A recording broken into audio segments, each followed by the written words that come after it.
Good afternoon, and thank you for joining us for today's virtual media briefing with London Mayor Ed Holder and the Medical Officer of Health and CEO of the Middlesex-London Health Unit, Dr. Chris Mackie. We welcome the media who are already in attendance for today's meeting, and we remind everyone that the briefing will continue until 2:30 this afternoon. Also, we'd like to welcome the viewers who are watching on Rogers Cable in London or on the Rogers Facebook or YouTube channels. We'd also like to welcome listeners on Global News Radio, AM 980 CFPL, and who are watching on the CTV London website. We'll turn the briefing over now to the Mayor of London, Ed Holder. Thank you, Dan, and welcome everyone.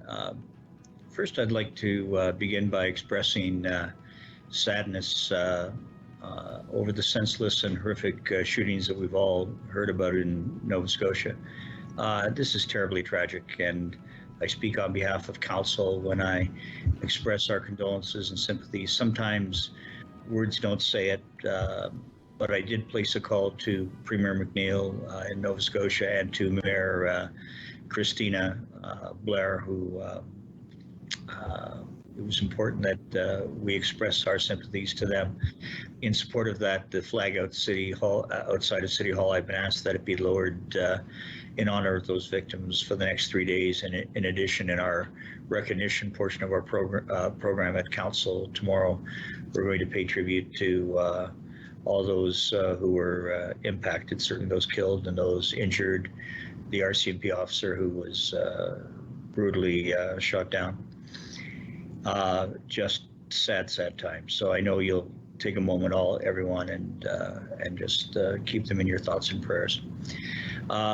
Ladies and gentlemen, we heard earlier today from provincial health officials who said that the community spread of COVID-19 appears to have peaked, and I know Dr. Mackie, I'm sure will have more to say on this, but let me say this first. Now is not the time to let our guard down. Arguing that because the curve is flattening that we can start lifting restrictions, well, that's kind of like saying that the parachute has slowed our fall, so let's take it off. Can't do that. It was on this day, exactly 1 month ago, that London declared a state of emergency. 1 month later, the need to be vigilant and the need to continue to take precautions is as important as it has ever been. The final point, access to affordable housing has become very difficult in our community. It's something that we have talked about in the past, but during these very challenging times, the city, in partnership with local service agencies, is asking for our community's cooperation in helping to identify and provide rental housing options for London's most vulnerable populations. That includes individuals who are experiencing or at risk of experiencing homelessness, and women, whether single or with children, who may be trying to escape violent or dangerous home situations. One only has to look at the situation in Nova Scotia to know how true that is. Ladies and gentlemen, many of our city's vulnerable populations are at higher risk during this time, and as a community, we need to continue to support all Londoners. We're seeking help from the city's landlords, developers, builders, and all others in identifying affordable housing units available to rent to help them meet the immediate needs of our community. So, if you have any rental units that are currently available and you're able to help, please reach out to the city through its Housing Service Division at housing@london.ca. We'd be grateful, and you would be making a difference in Londoners' lives. Thanks, and Chris, over to you, please. Thanks very much, Mr. Mayor. In terms of the numbers locally and provincially, we continue to see high rates of illness, but very much leveling off. Locally, we saw an average of 14 cases each day over the weekend period. Provincially, the average has been in the range of 500. The provincial numbers have been trending upward for the last several days. This is largely due to an increase in the testing that is being done. The Premier had asked the health system to increase the amount of testing to 8,000 tests per day. We're actually now at 10 to 11,000 tests per day over the last few days. And with that, of course, we're finding more cases, but not dramatically more. Certainly not 3 times more, and we're testing 3 times as many people as we were a week ago. So that's actually a very reassuring finding. And again, if we talk about the percentage positivity or the percent that those tests come back positive, it's actually dropped significantly over that time from around 10 to 12% about 2 weeks ago to 5 to 6% of tests coming back positive over the last few days. Again, fairly reassuring. I need to echo, though, again, what Mayor Holder has said, that this is not the time to relax our intense public health measures and physical distancing. This is the time to keep going. Those measures are making a difference. We're still in the midst of our pandemic wave right now, whether the peak has passed or not. We still have a significant amount of coronavirus in the community, so please continue to be vigilant. We're also now seeing a significant new number of deaths. Over the last 3 days, we've reported 6 new deaths. 4 of those have been in long-term care facilities. So very much seeing the pandemic move intensely into those long-term care facilities and retirement homes. We know that deaths are a lagging indicator, so even though cases may have peaked, the deaths will not have peaked yet. They usually lag about 2 weeks after the peak in cases. So we're watching closely for that and doing everything possible to support the long-term care facilities as well as the retirement homes that are really bearing the brunt of this pandemic right now. That's it for me for now. Look forward to questions. All right. Thank you very much, Dr. Mackie and Mayor Holder, for your opening statements. We do have some questions lined up, and we'll get to those in a moment. And just a reminder for the media who are attending today's briefing, just to get those questions in so we can get them lined up and have them answered as quickly as we can. Dr. Mackie, the first question is for you. It comes from Steve Young at CTV London. And Steve asked this, CTV London has obtained photos taken inside a London transit bus, showing numerous people not sitting and standing 6 feet apart. The photos were taken during the pandemic. Dr. Mackie, you have gone to great lengths to get the message to everyone to practice physical distancing. What kind of risk does this pose with so many people from different walks of life sitting closely together? Well, thanks for the question, Steve. I think that the details of those pictures would be incredibly helpful to us. We have spent some time looking in a sort of an opportunistic way as we can at the LTC bus ridership. Haven't seen the sorts of issues that are identified in these pictures. So if we knew, when and where those pictures were taken, that would be really helpful for us to confirm that there is actually an issue there. We've had significant discussions with both LTC management and also with the union leadership there. Union leadership has identified similar issues. At this point, we are continuing to work with them to figure out how, if and when and where those issues are occurring, and support LTC to implement appropriate measures. We have an inspector that has been assigned to this and are definitely following up, looking for more information. I'd like to add to that as well, that the London Transit Commission would be quite interested as well. And certainly Dr. Mackie's comments are critically important. We've talked about self-distancing over these last number of weeks since the pandemic began. And it isn't just in walking. And it's clear that if there are issues with our Transit Commission, with passengers, we need to know. I think that the LTC, through its administration and our bus operators, have done a very good job on balance in trying to ensure that again, with people entering from the rear without paying the bus operator, that they take great pains to ensure that the risk for sharing this virus is limited. But clearly, that'd be disturbing if that was the case from a timing standpoint. We certainly preached it again and again, and we'll certainly ensure as well that from our bylaw standpoint that we pay attention to that as well. So Dr. Mackie's words are well spoken, and he's quite right. Self-distancing applies everywhere. Thank you very much, Mr. Mayor and Dr. Mackie, for those responses. The next question, Dr. Mackie, this one is for you. It's from Dan Brown at the London Free Press. And Dan asked this: the latest provincial projections released today say community spread has peaked and is coming under control, but paces in communal settings like long-term care appear to be growing. And I think you did mention this before. Is this the case in London as well? Yes, thanks for the question, Dan. That's exactly what we're seeing in Middlesex and London as well. Cases in the community are declining significantly, but long-term care cases, retirement homes as well, but particularly long-term care homes, we're seeing case counts increase.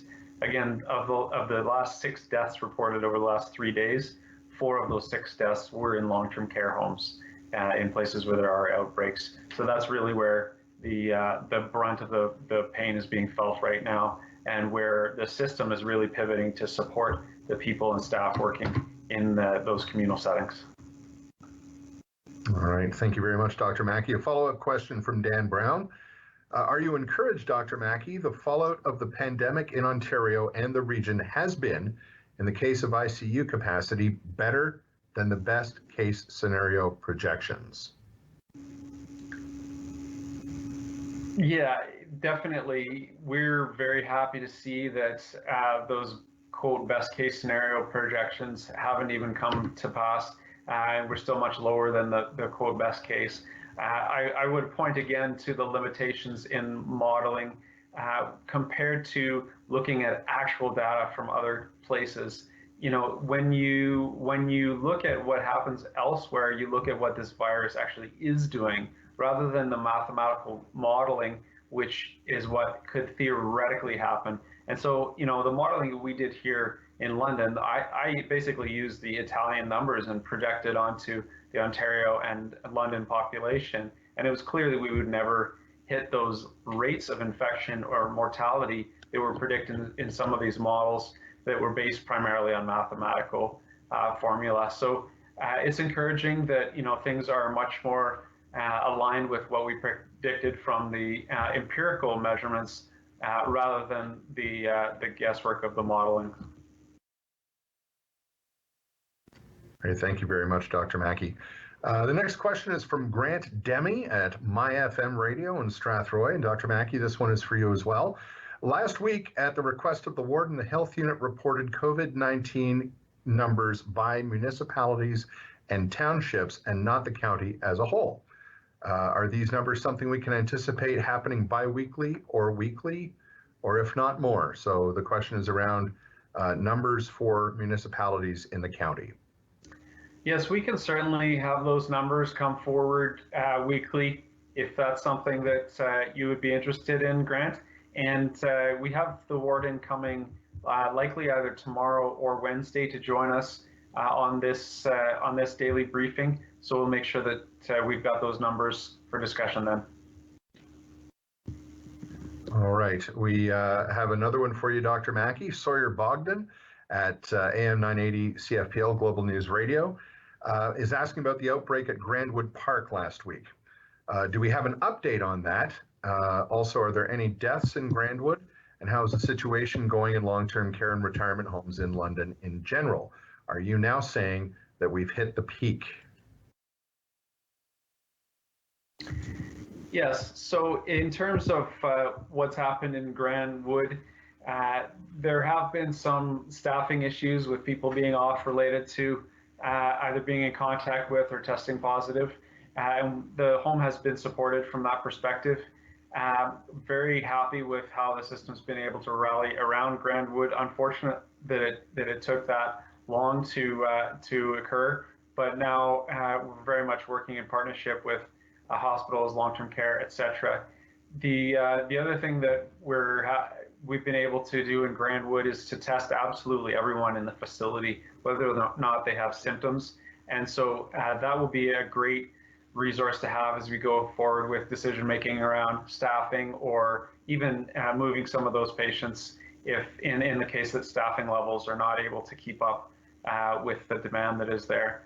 Hospitals right now in our region have identified excess bed capacity that could take patients. What we would likely do is move patients that are well out of Grandwood to try and reduce the spread to them if that was needed in the facility. At this point, it is not.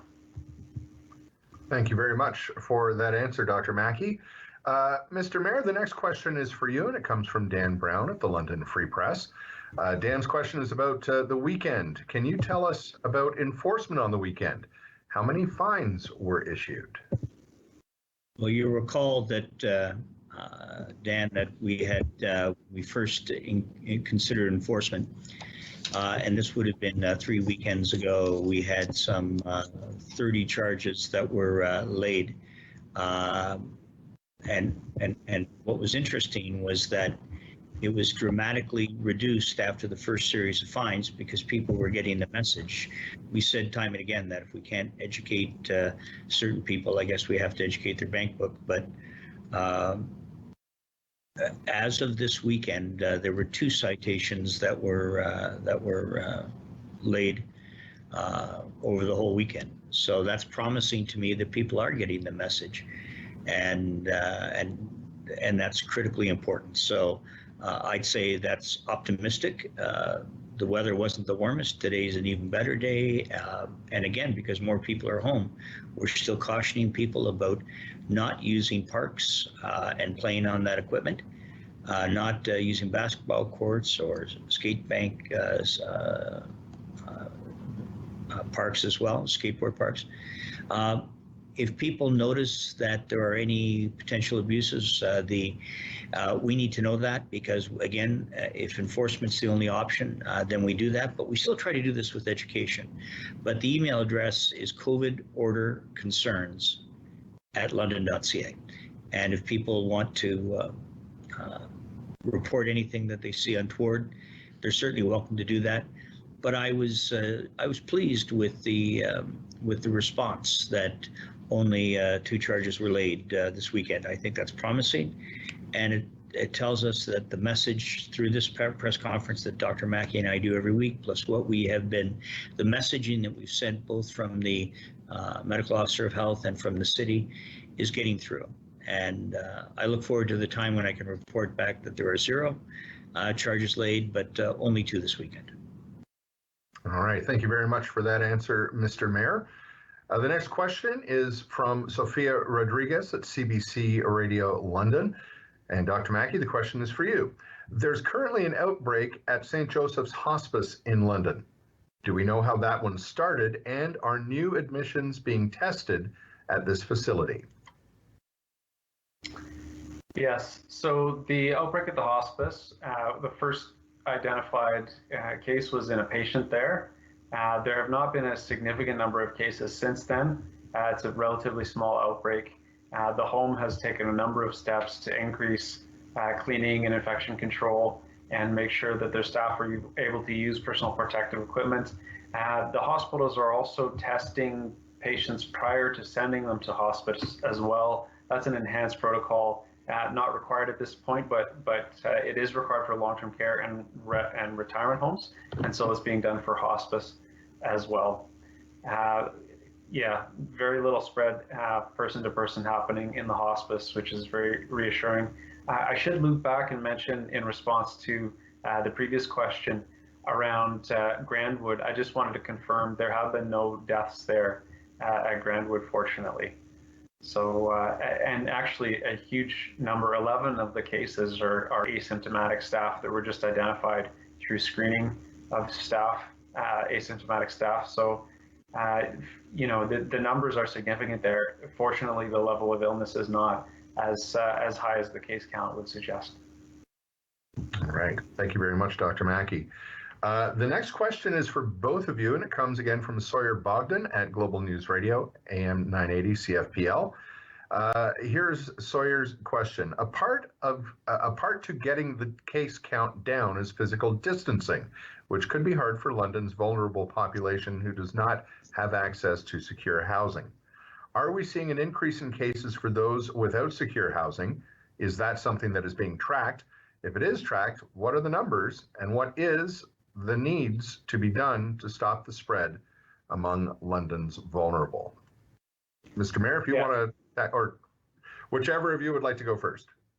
Well, I can start around the numbers in the places like shelters. Fortunately, the numbers at this point remain zero. There is testing happening there.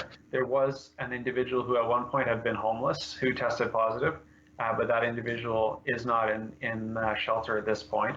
So we've been very lucky that the illness hasn't yet affected the shelter population. That said, significant protections are in place at this point for people in shelters. And so when those individuals develop symptoms, even if they're not testing positive, there are rooms available in hotels that the city has identified where those with symptoms can be moved to in order to protect the rest of the shelter population. So a number of really positive developments there. I would agree with Dr. Mackie on that as well. Look, we know as well that the risk potential certainly can be higher if individuals do not have a place to go. Early on, the city made a decision that what we would do is we would look to house individuals who are potentially at higher risk. We took the Unity Project residents, and those individuals now are in hotel rooms because with that particular facility, who does a great job of taking care of our most vulnerable and our homeless, the proximity to each other was a big challenge. And so we felt that was an important step, and we're doing that with what we now have is somewhere about 100 hotel rooms that are available for that purpose, mostly utilized at this stage. If need be, we'll get more. Our social services division has been very careful to not only to get people into a safer facility or location as need be, but also for those individuals that are sleeping rough, for those people who are potentially greatly at risk. We have a team through the city that goes around and checks on them. And some refuse to go into any facility at all. But what we do is we ensure as best we can that they are practicing to the extent that they're able, much safer health practices than they might have imagined themselves. We've had reasonably good compliance as well.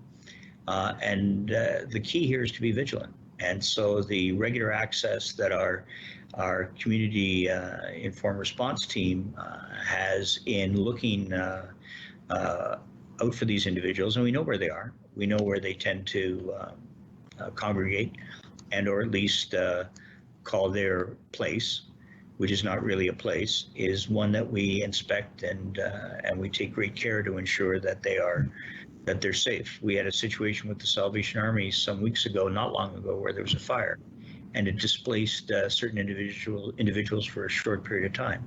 I'm pleased to say that the facility is back fully in operation, and that is working out. But it's the type of thing that on a daily basis we have to be vigilant. Our most vulnerable are those who, from the standpoint of the city, those who are on the streets, and we're taking our best efforts to provide the kind of safe conditions that ensure that we don't experience the outbreaks there that you might naturally assume are there. But we've been fortunate thus far, and I have to give a shout out to our city staff and our frontline agencies that have been extremely vigilant in looking out for these individuals. And sometimes we have to look out for them a little bit when they're a little less able to look out for themselves. And credit to the teams that we have in place that are looking out for their welfare. All right, thank you very much, Mr. Mayor, for that response. We've got one more question, and Dr. Mackie, that question is for you. Dr. Mackie, when do you think life will go back to normal? What will the process of getting there look like? This is from Sophia Rodriguez at CBC Radio London. Yeah, so I'm actually part of a provincial work group that is looking at this sort of question. What are the triggers that would allow the government to start relaxing some of the restrictions and indicate that it's time to reduce some of the distancing measures? Essentially, what you're looking at is very clear evidence that you're past the peak and your outbreak has been declining for at least 2 weeks, and that you're able to reduce some of those closures or restrictive measures without putting people at risk. And so a couple of things have to be in place. First of all, we are starting to see the data that we are past the peak and that things are starting to get disease levels anyways are decreasing. So within the next couple of weeks, you may see some of those things start to relax. Although we're still at very high disease levels now, it's not the time at this point to reduce those distancing measures or open any of those businesses that have closed. But the other thing that needs to be in place is a really clear system to monitor illness past the peak and to determine if any of the changes that happen to reduce the distancing measures or open businesses up actually lead to an increase in cases. And I would say that we're still in the process of making sure that those systems to measure disease rates past the peak are in place.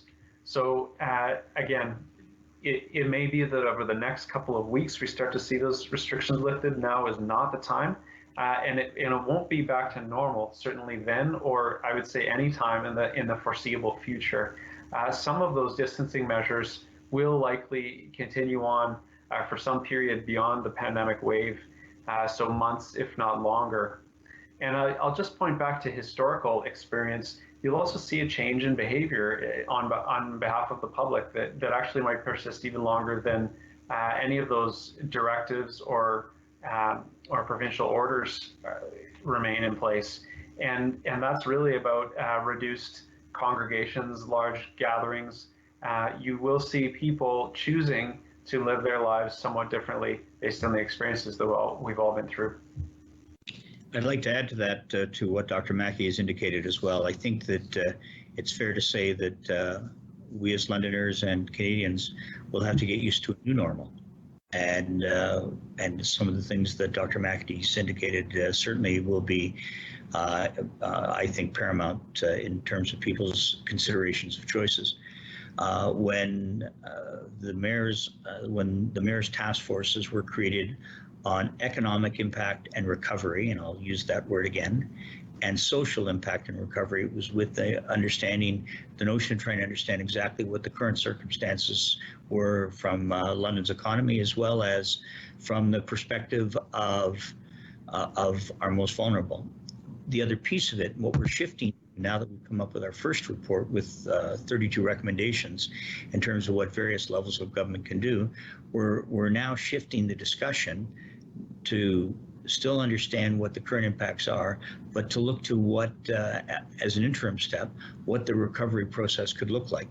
And you have to anticipate, you have to plan.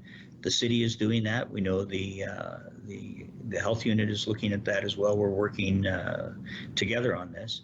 But I think these steps that we need to take as we go forward in terms of recovery will in part be determined by the provincial and federal governments in terms of the supports they provide, but at the same time the cooperation that we will get from businesses and from the broader community as we work towards that recovery. Please God, we hope it's soon. But having said that, we deal with this, and that's why we continue to say, keep your distance and save your life and save your families and your loved ones' lives. Thank you very much, Mayor Holder, Dr. Mackie. That brings us to the end of today's virtual media briefing. We appreciate you tuning in, and we'll be back tomorrow. And we will also be joined, we're still trying to work out the schedules, by Middlesex County Warden Kathy Burkhart-Tesson, and that will be either tomorrow or on Wednesday. Thank you again for tuning in, and we'll see you tomorrow. Thank you all.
enjoy Stingray music free on your mobile.